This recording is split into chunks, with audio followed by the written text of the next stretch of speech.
Sola gratia, kita diselamatkan, kita memperoleh keselamatan, kita menerima keselamatan bukan karena jasa baik, perbuatan baik kita, amal perbuatan kita, melainkan hanya karena anugerah Allah di dalam pengorbanan Kristus Yesus. Kita semua sudah tahu itu, kita hafal itu. Namun pertanyaannya adalah sejauh mana kita sungguh-sungguh menghargai, kita sungguh-sungguh menjunjung keselamatan, dan seberapa jauh dan seberapa dalam kita memaknai anugerah itu.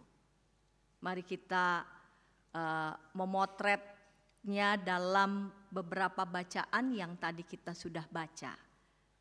Dan sekiranya kita juga bisa bercermin melalui perjalanan umat Tuhan dalam pemeliharaan Tuhan.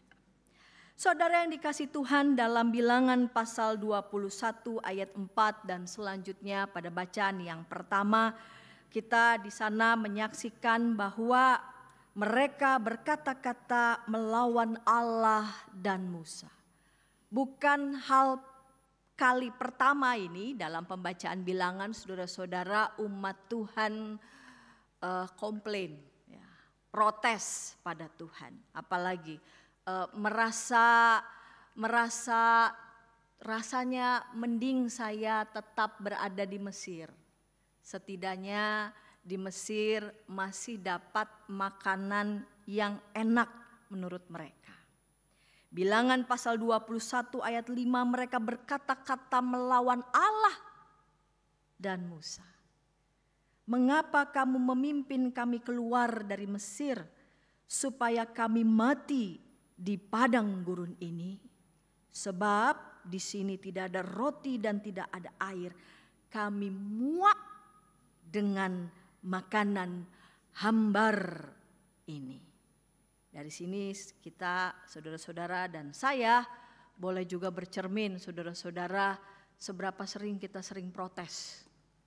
Kita sering protes, kita sering mengeluh, ya. Betapapun Tuhan sudah memberikan kepada kita banyak kali berkat. Bahkan dalam pasal sebelumnya, saudara-saudara, mereka telah memenangkan peperangan dekat Horma. Ketika mereka minta pada Tuhan agar mereka kiranya dapat memenangkan pertempuran itu. Di ayat 3 Tuhan mendengarkan permintaan orang Israel dan menyerahkan orang Kanaan itu. Namun tidak lama dari mereka bisa memenangkan peperangan karena Tuhan mendengarkan permintaan mereka. Mereka tetap mengeluh. Mereka tetap komplain. Mereka tetap bersungut-sungut melawan Allah. Apakah protes yang ditujukan, yang diarahkan pada Allah? Kalau sebelum-sebelumnya, ya, dalam bacaan sebelumnya, setidaknya dalam kitab Keluaran kita bisa melihat mereka mungkin protesnya pada Musa. Tapi kali ini mereka melawan Allah. Bagaimana respon Tuhan, saudara-saudara? Dalam Bilangan pasal 21 ayat 6, Tuhan mengirimkan ular tedung ke tengah-tengah bangsa itu yang memagut mereka. Dan sebagian dari mereka yang dipagut, ya, mereka yang dipagut karena gigitan ular-ular itu lalu kemudian mati. Dalam bacaan di kitab Keluaran, saudara-saudara, rasanya kita tidak terlalu melihat respons yang demikian keras, ya, yang diberikan oleh Allah karena pemberontakan umat kepada Tuhan. Namun kalau kita melihat di kitab Bilangan, setidaknya Bilangan 11 ayat 1 sampai 3 atau Bilangan 11 ayat 18 sampai 20, kita menyaksikan kemarahan Tuhan yang begitu besar pada pemberontakan umat kepada Allah. Dalam Bilangan pasal 11 ayat 1 sampai 3, ketika mereka protes lagi, komplain lagi, nggak ada daging. Lalu Tuhan beri daging. Tuhan memberi daging yang mereka inginkan sampai keluar dari lubang hidungmu dan menjadi muak bagimu. Jadi saking mereka protes ya, nggak ada daging, dikasih daging. Saking berlimpahnya daging yang mereka inginkan tuh sampai keluar dari lubang hidung dan menjadi muak bagimu.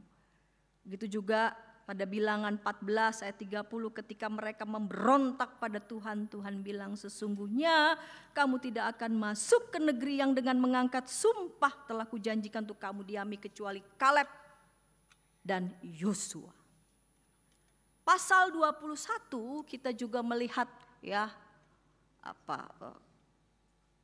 kemarahan Tuhan yang besar pada pemberontakan umat.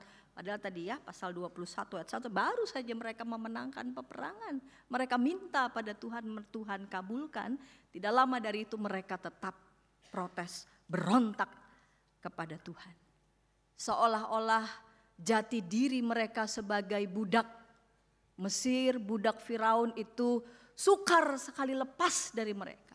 Mereka sulit sekali membayangkan identitas mereka sebagai umat kepunyaan Allah yang telah dimerdekakan, yang telah dibebaskan.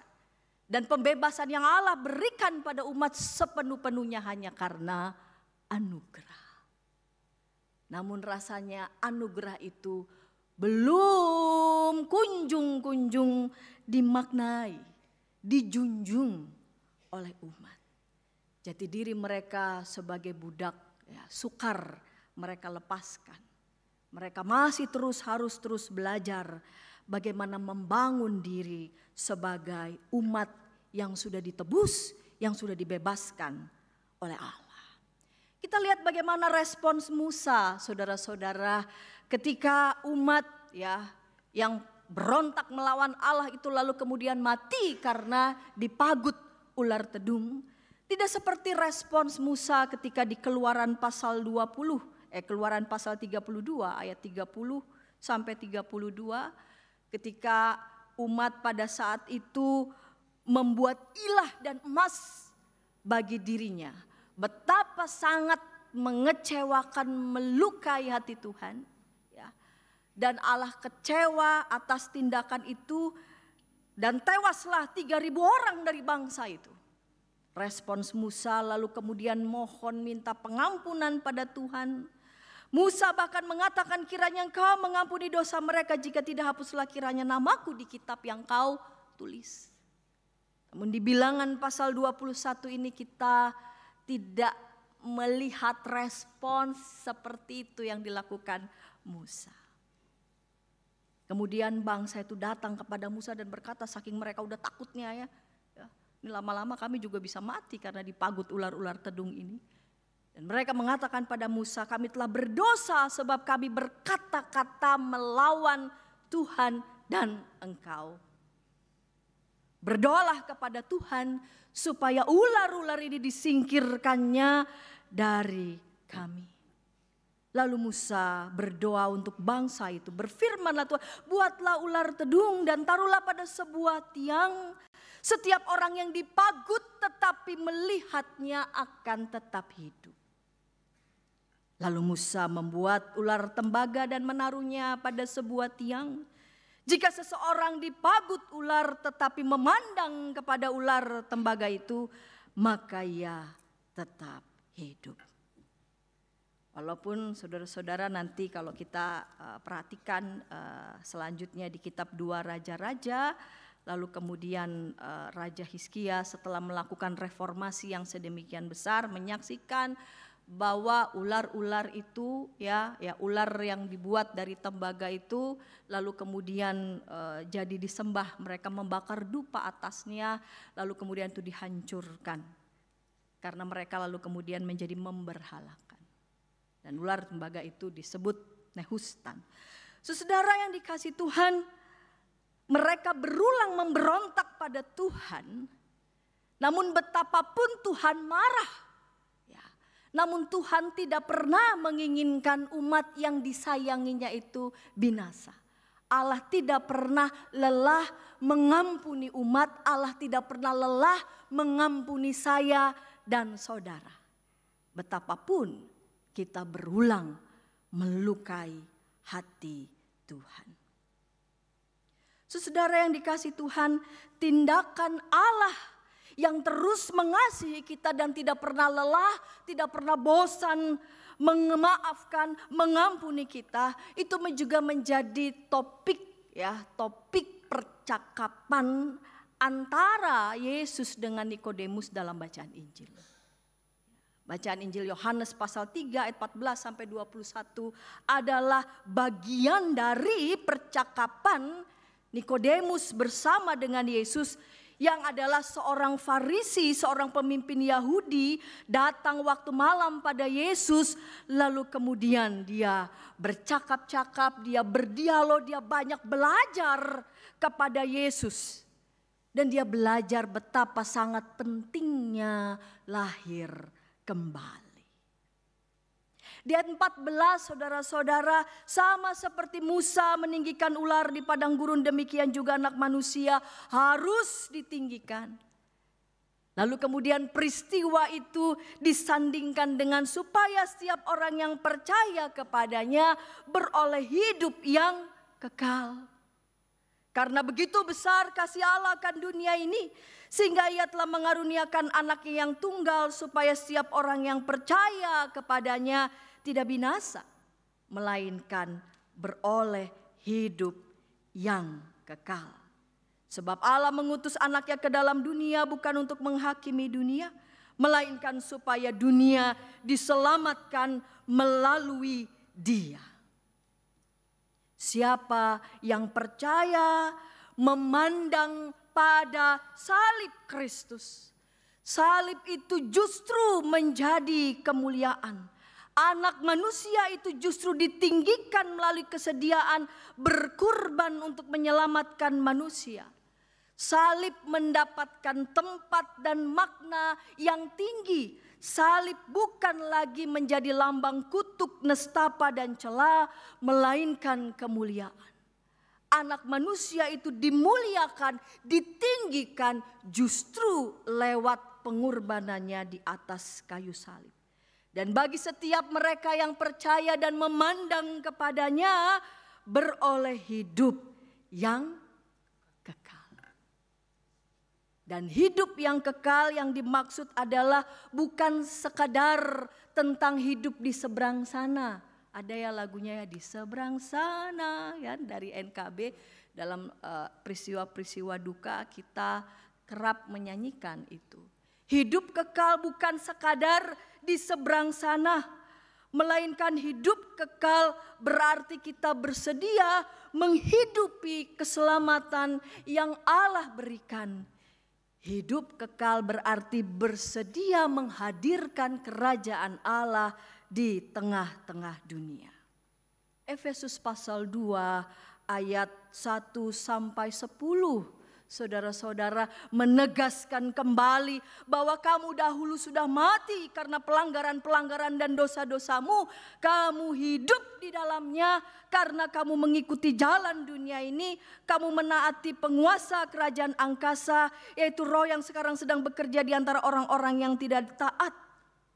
Namun di dalam Kristus Yesus, Ia telah membangkitkan kita juga dan memberikan tempat bersama-sama dengan Dia di surga. Sebab karena anugerah saya dan saudara diselamatkan oleh iman, bukan hasil usahamu tetapi pemberian Allah. Ditegaskan kembali, pemberian Allah semata. Dan pertanyaannya adalah bagaimana sikap kita, saudara-saudara? Memperoleh hidup yang kekal, lagi-lagi bukan sekadar hidup di seberang sana, bukan hanya tentang hidup di seberang sana, melainkan menghadirkan tanda-tanda kerajaan Allah itu di tengah bumi ini. Itu bukan hasil pekerjaanmu supaya tidak ada orang yang memegahkan diri, karena Allah yang telah merancangkan keselamatan buat kita sejak semula itu punya tujuan. Karena kita ini buatan Allah, diciptakan dalam Kristus Yesus untuk melakukan pekerjaan baik. Dalam bahasa Yunani-nya adalah agathos. Baik. Yang dipersiapkan Allah sebelumnya, Ia mau supaya kita hidup di dalamnya. Bagaimana respons kita menerima keselamatan yang adalah anugerah, saudara-saudara. Kerjakanlah keselamatanmu, itu juga kata firman Tuhan. Dengan melakukan pekerjaan baik, agathos. Pekerjaan-pekerjaan yang punya bobot, yang punya muatan moral yang luhur. Dan kita kerjakan pekerjaan-pekerjaan yang punya kualitas, yang punya bobot, yang punya moralitas yang baik dan luhur, kita kerjakan dalam semangat. Karena Kristus telah berkorban buat kita, maka kita mau menghidupi keselamatan itu dalam kerja baik kita sehari-hari. Mulai dengan, ini masa prapaskah ya saudara-saudara, ada aksi penyangkalan diri yang dilakukan oleh jemaat. Ya, dalam tindakan yang sederhana, mulailah kurang-kurangilah sungut-sungut. Segala macam komplain-komplain yang berkepanjangan. Dari segi kesehatan juga nggak bagus, ya kan? Ya, baik itu kesehatan fisik maupun juga kesehatan mental. Bayangkan saudara-saudara bangun pagi saya sudah sungut-sungut. Apa aja saya sunguti. Saya memulai hari saya sudah dengan memberi energi yang buruk. Betapapun Allah sudah siapkan berkat, namun saya tidak meresponnya. Jadi gak nyambung. Allah sudah menyediakan berkat, saya bangun bukan sambut dia, tapi sudah dengan sungut-sungut. Untuk mulai mengurangi marah-marah. Ya, entah itu sungut-sungut pada pasangan kah, pada anak kah, begitu ya. Misalkan ada 1-2 hal yang kayaknya kurang pas, tapi semua hal yang baik kita anggap lupa. Kita lupa. Ya, semua yang udah baik itu kita lupakan. Gara-gara hal mungkin ya namanya manusia tidak pernah ada yang luput dari kelemahan. Namun seolah-olah pasangan ataupun anak ataupun orang tua tidak pernah melakukan hal yang baik. Yang tidak memuaskan ego kita. Saudara, umat memberontak melawan Tuhan karena menurutnya Allah tidak memuaskan ego mereka. Kita cek. Marah-marah kita, ngedumel kita, sungut-sungut kita itu di drive-nya oleh apa? Jangan-jangan lebih banyak karena ego. Ya, ego kita. Pekerjaan-pekerjaan yang baik yang dimaksud adalah pekerjaan-pekerjaan yang membangun. Di antara sebagian orang yang cenderung ingin merusak. Ya, antrian katakanlah udah mulai bagus, sudah tahu di sini antri. Ya, begitu ada 1 orang yang melanggar, kedua kepengen melanggar, ketiga kepengen melanggar, keempat kepengen melanggar, ya udah yang lain melanggar saya juga ikut melanggar. Ayo melanggar rame. Sehingga mungkin juga lalu lintas jadi makin crowded karena bukan cuma 1-2, terus semuanya melanggar. Menghancurkan, mengacaukan. Bukan pekerjaan-pekerjaan yang membangun.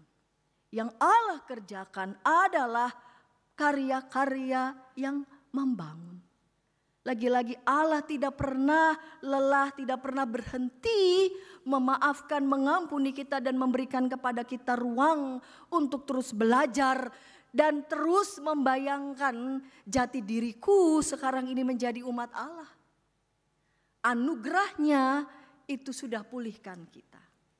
Aku mau memandang pada salibnya dan dalam semangat itu aku mau mengerjakan pekerjaan-pekerjaan yang baik. Karena itu saudara-saudara yang dikasih Tuhan, di masa prapaskah ini dengan aksi penyangkalan diri, kiranya itu boleh kita kerjakan dalam kegembiraan, dalam kerelaan, dalam kesediaan. Melakukan pekerjaan-pekerjaan, tindakan-tindakan yang membangun sebagai respons kita menyambut anugerah keselamatan yang Tuhan beri. Amin.